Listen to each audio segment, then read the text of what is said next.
Hey guys, welcome back to the channel. The first leg of the UCL semifinal between Bayern Munich and Real Madrid at the Allianz Arena ends 2-2. And these two teams, who have given us so many great UCL matchups over the past decade, have delivered once again, man. What a game that was. So many things to talk about in today's video. But before we get into the actual match analysis, I do want to say this first of all. As a Barca fan, this is far and away my least favorite matchup in all of European football. I hate both of these teams with every fiber in my being. When Real Madrid scored, I was pissed. When Bayern Munich scored, I was pissed. I didn't know who to root for. I just couldn't get happy watching this game. And it's a UCL semifinal, so I want to enjoy the game, but I just couldn't, bro. Again, I hate both of these teams. If I had to rank which team I hate more, number one is Real Madrid. I fucking hate Real Madrid with with a passion. And Bayern Munich is a close second. But again, I can't stand watching these two teams play. But like I said, this game was extremely entertaining. And now let's actually get into the match analysis.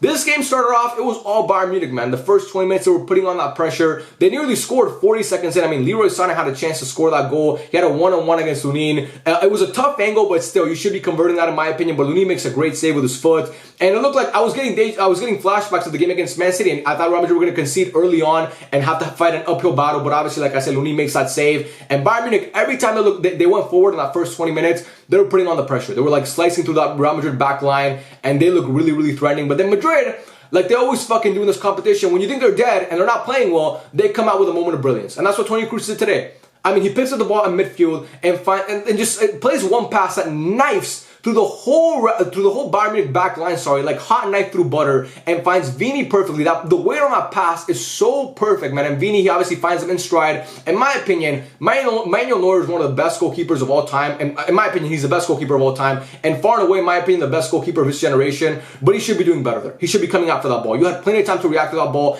and you should be coming out for that. And he doesn't come out for that. And Vini has all the time in the world to look at the net and just finish it beautifully. What a finish from Vinicius Jr. Again, I'm not taking away from Vini or from Toni Kroos, because like I said, that was a fantastic pass, a beautiful pass, and that was a great goal from Vini as well, a great finish. But in my opinion, Neuer should be doing better there. But Vinicius Jr., bro, he's cementing himself as the best UCL player of this generation. Active players, like players in Europe right now, who are playing in the UCL, you can't tell me anybody's better than Vini, or anybody has a better legacy than Vini. But Haaland, Mbappe, no. I mean, this guy, 3 straight semifinal ties he's scored in now. Both against Man City last year, and then this year scores a brace against Bayern Munich at the Allianz Arena. And he turns up in every single UCL game. He's one of them guys, bro.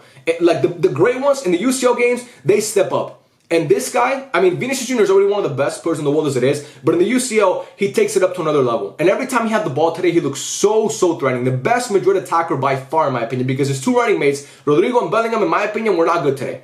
They were just not good. Bellingham specifically. I mean, especially, sorry. He was just not good in my opinion. That's 3 UCL games in a row now for Bellingham that, in my opinion, he does not play up to his standard. I just didn't think he was good today. I thought he was poor, and that's why he got subbed off in the 75th minute. He just, like, Jude looked so unsure of himself, bro. It was weird watching him play today, because this is a guy who we've seen over the past, 8 months be arguably the best player in the world, and today he just wasn't up to par. Rodrigo won the penalty, but I thought for the majority of the game he wasn't that great. But then, like I said, I mean, Madrid scored that goal, and then Bayern Munich, like, they started getting unsure of themselves. They were not looking as confident as they were in the first 25 minutes. I thought for the second part of the second half, Madrid actually, for the second part of the first half, I'm sorry, Madrid looked like the better team. But then the second half came around, and Madrid still looked like a better team. They came out firing, bro. I mean, Toni Kroos almost scored a banger on that shot in like the left side of the pitch where he like tried curling it past Neuer, and Neuer made a great save on that play. But then after that save, Bayern Munich, I mean, Leroy Sané, bro. What a goal. Leroy Sané on his day. I mean, he made up for that miss in 40 seconds into the game with that goal.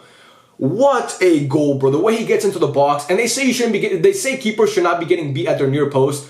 There's nothing Lunin can do there, or any keeper in the history of the game for that matter, in my opinion. The ball is hit with so much power, and that placement is insane as well. What a goal from Leroy Sané. Oh my God, bro. Insane. And then from that goal on, Bayern Munich were just putting on the pressure. And then Jamal Musiala, who was fantastic today, bro. So good, Jamal Musiala. I mean, his dribbling in tight spaces, that kid is a profile like I've really never seen before. He's insane. He's also like Vini, he's one of them ones. Obviously not to the level of Vini yet, but he's one of them ones. That kid's going to be one of the best players in the world for the next decade, because Jamal Musiala is him. My God, he wins that penalty just dribbling into that tight space in the box. That is a penalty to me. Lucas Vazquez brings him down 100%. I don't know why Real Madrid fans were saying that wasn't a penalty. I saw some Madrid fans on Twitter saying that's not a pen. He gets none of the ball and all of the men. And Lucas Vazquez today was extremely poor. Just for a look at Barca fans. Lucas Vazquez last Sunday against Barca looked like Pram Cafu on the wing. And then today he plays like shit. He was so bad today, bro. He looked like a fish out of water. And obviously you have to start Lucas Vazquez because Carvajal was injured, not injured, sorry, he was suspended for this game after picking up that yellow against City. But man, he was just getting cooked barbecue chicken. Doesn't matter if it was Musiala or if it was Leroy Sané. Every single time they had the ball, they were just targeting Lucas Vazquez and just going at him and going at him. Because Lucas Vazquez, guys, let's be honest, he's a great squad player. He's been a great squad player for Madrid for the past almost basically a decade at this point. But he's just simply not a guy you can start at this level of the you can't start him against Bayern Munich in a UCL semifinal at the Allianz Arena, and he showed why today.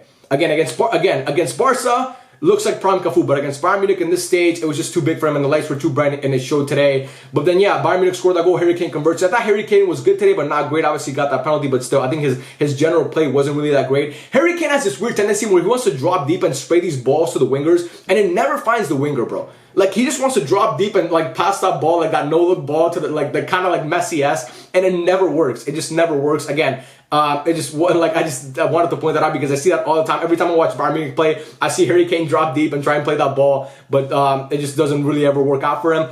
And then after that, Bayern Munich had like a 20-minute stretch where they had the chance to go get the third goal, to go get that third goal, and not put this tie away because you can never count Real Madrid out, especially because the second leg is at the Bernabeu. But you had a chance to make it really, really difficult for them to come back, and you just couldn't do it, bro. You just couldn't do it.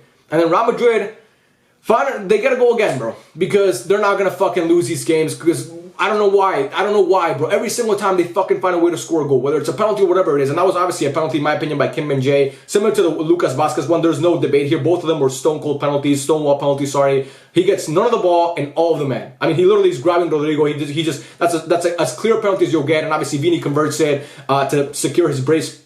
Sorry, holy shit. I was going to burp and then I held it in. To secure, that's what I get for holding in a burp. To secure his brace for the day. But yeah, man, I want to shout out some great performances and some bad performances that I saw today. On the Madrid side, Vinicius Jr., like I mentioned, was fantastic today. So good. I thought Bellingham was poor. I thought Rodrigo was not great. I thought Toni Kroos had a great game. I thought Tchouaméni was decent today as well. I thought Modric, when he came on, did some good things as well. But on the Bayern Munich side, I thought Laimer and Musiala were amazing today. Laimer, his pressing and his ability to cut the passing lanes was so elite, man. He was just everywhere on the pitch, and he played a really, really good game. And I thought that Jamal Musiala was fantastic today as well. Like I said, I thought he was so good. I thought Leroy Sané was great as well. The worst performer on the pitch today, in my opinion, was Lucas Vazquez. But yeah, that just like I said, I already piled on him too much. But the fact that Ancelotti let him play 90 minutes was just crazy to me. It was just crazy that Ancelotti let him play 90 minutes. But yeah, look, for the second leg now, obviously it's going to be at the Bernabeu in 8 days from now. I like the way that Bayern Munich played today. I think they did a lot of good things, and I think that Real Madrid line can be that Real Madrid back line can be exposed as we saw today. But here's the thing: in the Bernabeu in a UCL semifinal for a second leg to go to a UCL final, obviously, it's just going to be hard to beat that team in that stadium. And I think again, I'm not going to count on Jude Bellingham because, like I said, I don't think he's been great over the past 3 UCL matches. But this is still a guy who at any point could go nuclear. And you still have Vinicius Jr., who he's proven it throughout his whole, every time he's put in the UCL, he shows you that he's the most dangerous player on the pitch. Rodrigo can still be extremely dangerous as well. You still have the quality of Toni Kroos, Tchouaméni. You're going to have Carvajal coming back for that second leg. I mean, it's going to be a different monster in that stadium. I don't think Bayern Munich have. Look, I want to see Bayern Munich win. I really do. I mean, this UCL is the worst case scenario for me because the only team that I like is Dortmund.